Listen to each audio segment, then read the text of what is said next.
Listen, cleric, I know I may be cold at times, but that's only because of my tragic backstory. But you taught me how to love again. Oh, rogue, I knew from the moment I laid eyes on your brooding figure in that tavern that we were destined for one another. Nothing shall break us apart. Yeah, so the Kraken takes advantage of you two staring into each other's eyes and drags you both to the bottom of the sea. It's February, the month of love, at least if I'm getting this out on time. That means chocolates, flowers, those little heart candies that actually taste terrible. Yes, love is in the air, and it's probably at your table. Let's talk about romance at your D&D games. So a lot can happen as you play D&D, and something you might encounter the more you play is romance. To be clear, I'm not talking about romance for the sake of a plot or a quest. What I'm talking about here is player romance. Whether a player wants to romance an NPC or another player, things can get real awkward real quick. And though my own romantic experience makes it seem like Aphrodite herself considers me a lost cause, I have encountered the challenge of tabletop romance many times, from many different perspectives. So I want to share a bit of what I've learned to help you all avoid some awkward, tense, and potentially game-destroying moments. Just to be clear, this video is not meant to scare you away from having romance in your games, or to never ever flirt with the homies a little bit, but romance and especially intimacy are extremely personal, and if you're not careful, things can get pretty ugly pretty fast. The purpose of this video is to help you identify and address those potentially ugly moments before or as they're happening, while also giving some advice on how to prevent them from spiraling out of control, or happening in the first place. I'm here to help. I'm not here to tell you what to do. I'm only human after all. I'm only human after all. Don't put the blame on me. So let's start off with the most obvious piece, communication. Just talk to each other. Communication is vital to every aspect of D&D, whether it's combat, infiltration, spellcasting, character creation, and even romance. If your character wants to play a game of hide the halberd with someone, whether it be a guard, the bard, or whatever, you should probably make your intentions known. Be normal about making your intentions known. Don't be creepy about it. Okay, fighter, it's your turn. What would you like to do? I'm gonna kiss the bard. What? No, don't do that, DM! Yeah, don't do that, dude. That's really creepy. Whether you're trying to get with an NPC or another player, both are being controlled by a real person, and that person may not be comfortable with the idea of your character getting all up in their business and using them as a found steed. If I want my character to have a romantic subplot with another character at the table, I usually talk to that person outside of the game, run the idea by them, and then see how they feel about it. I strongly recommend you address your position on romance, flirtation, and not safe for work scenarios during session 0. Setting the expectation will massively circumvent awkward moments in the future. If you aren't sure where to start, I made a nice little list of romance do's and don'ts that generally apply to my own personal games. Flirting between characters is fine as long as both parties consent and the flirting is not overtly sexual in nature. Anyone at the table can request that roleplay that includes flirting and potentially not safe for work stuff be toned down. Explicitly not safe for work roleplay will always fade to black. This isn't that kind of game, and I'm not that kind of dungeon master, at least not for free. Anyone can talk to the DM at any time if they feel uncomfortable. And finally, the most important rule, no in-game mechanics may be used to force romance or intimacy in any way, shape, or form. I like these rules because they clearly indicate what I'm willing to put up with, but also reminds the players that they can talk to me about it. And while we're on the subject, try not to fetishize anyone else's characters, unless you're at a very specific table with people you are extremely comfortable with and have the consent of. Consent is, after all, the sexiest thing on the planet. Ah, but Delver, what if I only fetishize my own character? I'd say that doesn't carry the risk of seriously overstepping the personal boundaries of another, but still carries the risk of making everyone at the table extremely uncomfortable. Hey man, I ain't here to judge. Make your character into or like whatever you want, just don't make it their entire personality and shove it down everyone's throat. And if you're thinking, oh well, I'll just make their fetish into art or an integral part of a compelling story. Yeah, unless you're a tiefling named Melissa or Kinku Tarantino, no the f*** you ain't. Now, it's time to talk more about those in-game mechanics I mentioned. Part 2, the enchantment problem. I really hope I don't get a strike on my channel for this. Content warning, this section is gonna deal with the really, really awful world of forcing people to do stuff against their will. You've been warned.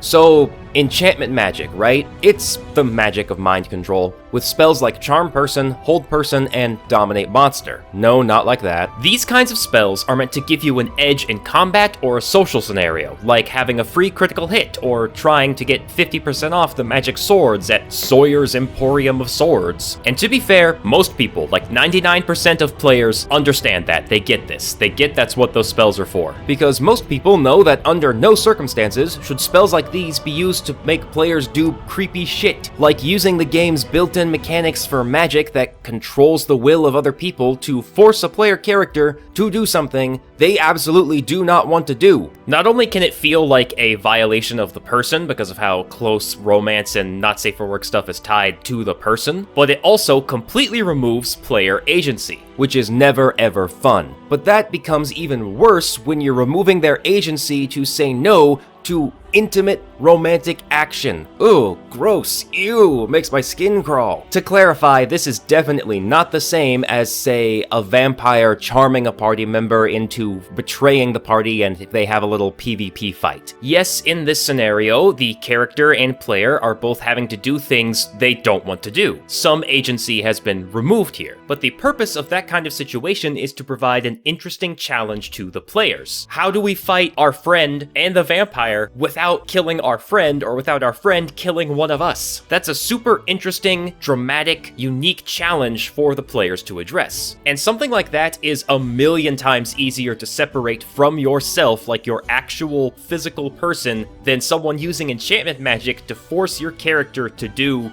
I can't say it because of YouTube guidelines and also gross, but you know what I'm talking about. And this applies to everybody, players and dungeon masters, because every character in the game is being controlled by a real person that's probably sitting right across the table from you. All jokes aside, this stuff is creepy, gross, cringe, and all those other words for bad. Sorry for spending so much time on this topic in particular. I know it's extremely uncomfortable, but yeah, I felt like I had to, especially after seeing all those D&D horror stories. You know the ones. But anyway, we're done with that. Moving on. Silly mode, initiate. Well, this seems as good a time as any for me to stop babbling on. Part 3. IRL relationships. Okay, so only slightly less uncomfortable to talk about. We all think that playing D&D with our partner is going to be a super fun time because we're so close and we know each other so well. And while 9 times out of 10, this is exactly how it is. Everyone has a really good time. That 1 time out of 10 can cause real negative impact to real-world relationships. I've heard firsthand accounts of real-life couples breaking up and getting into serious fights because they couldn't separate the game about beating up werewolves with kung fu moves from actual reality. I have seen people cheat on their real-life partners because they confused romantic role-playing in the game with actual genuine interest. Though that example might have more to unpack there, but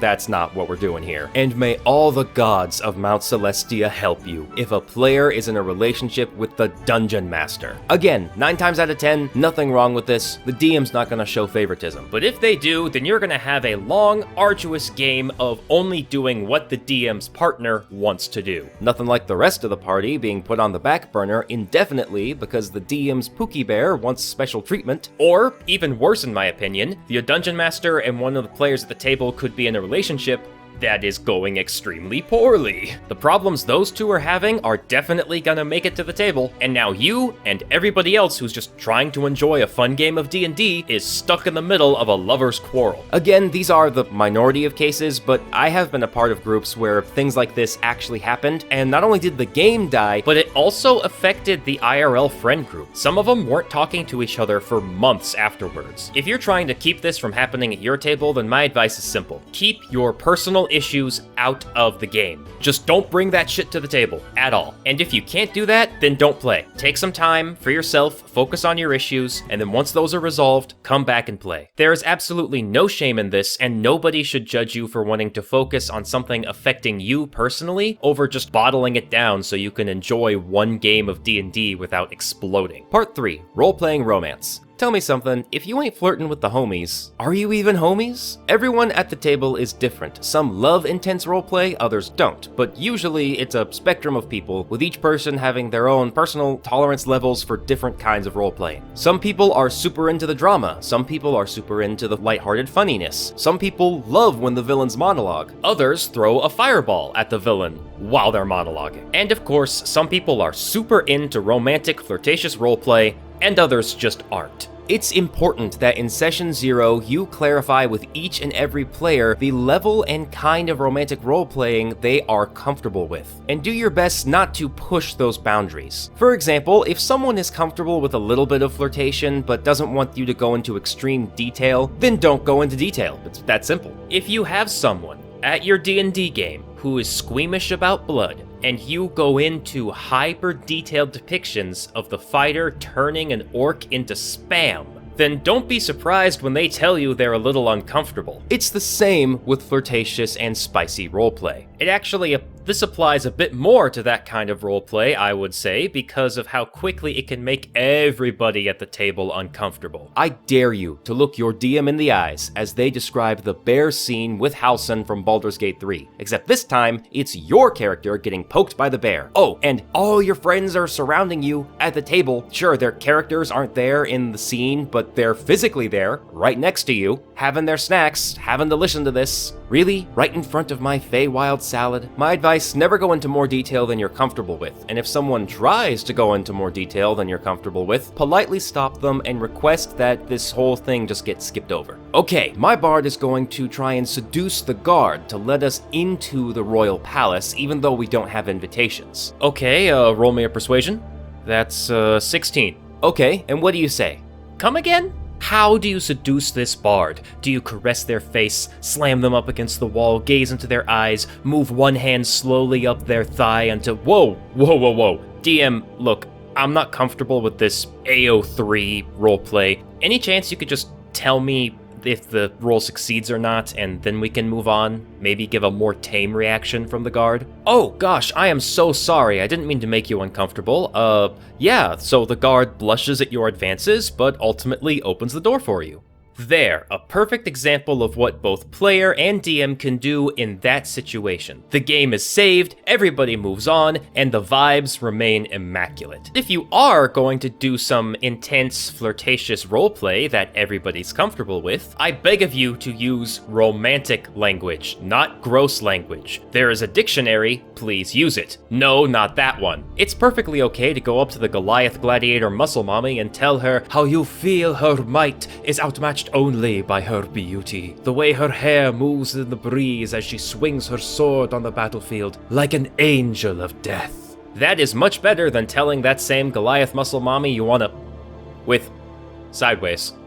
The final part of this video is going to cover something I touched on before, but that is the intent of your words. This is important because people can pick up on your intent. If you're trying to be funny, people can tell you're trying to be funny even if the joke doesn't land. And if your intention is to get every attractive NPC or player character to sleep with yours, people can pick up on that too. And while I believe it's generally best to be clear with the intent behind your character's words and actions, if you're talking romance, that can get a little awkward. My advice in this case is to be very careful with your tone. If you're being lighthearted and fun, then sound lighthearted and fun. Raise your voice up a little bit, maybe give a laugh at yourself.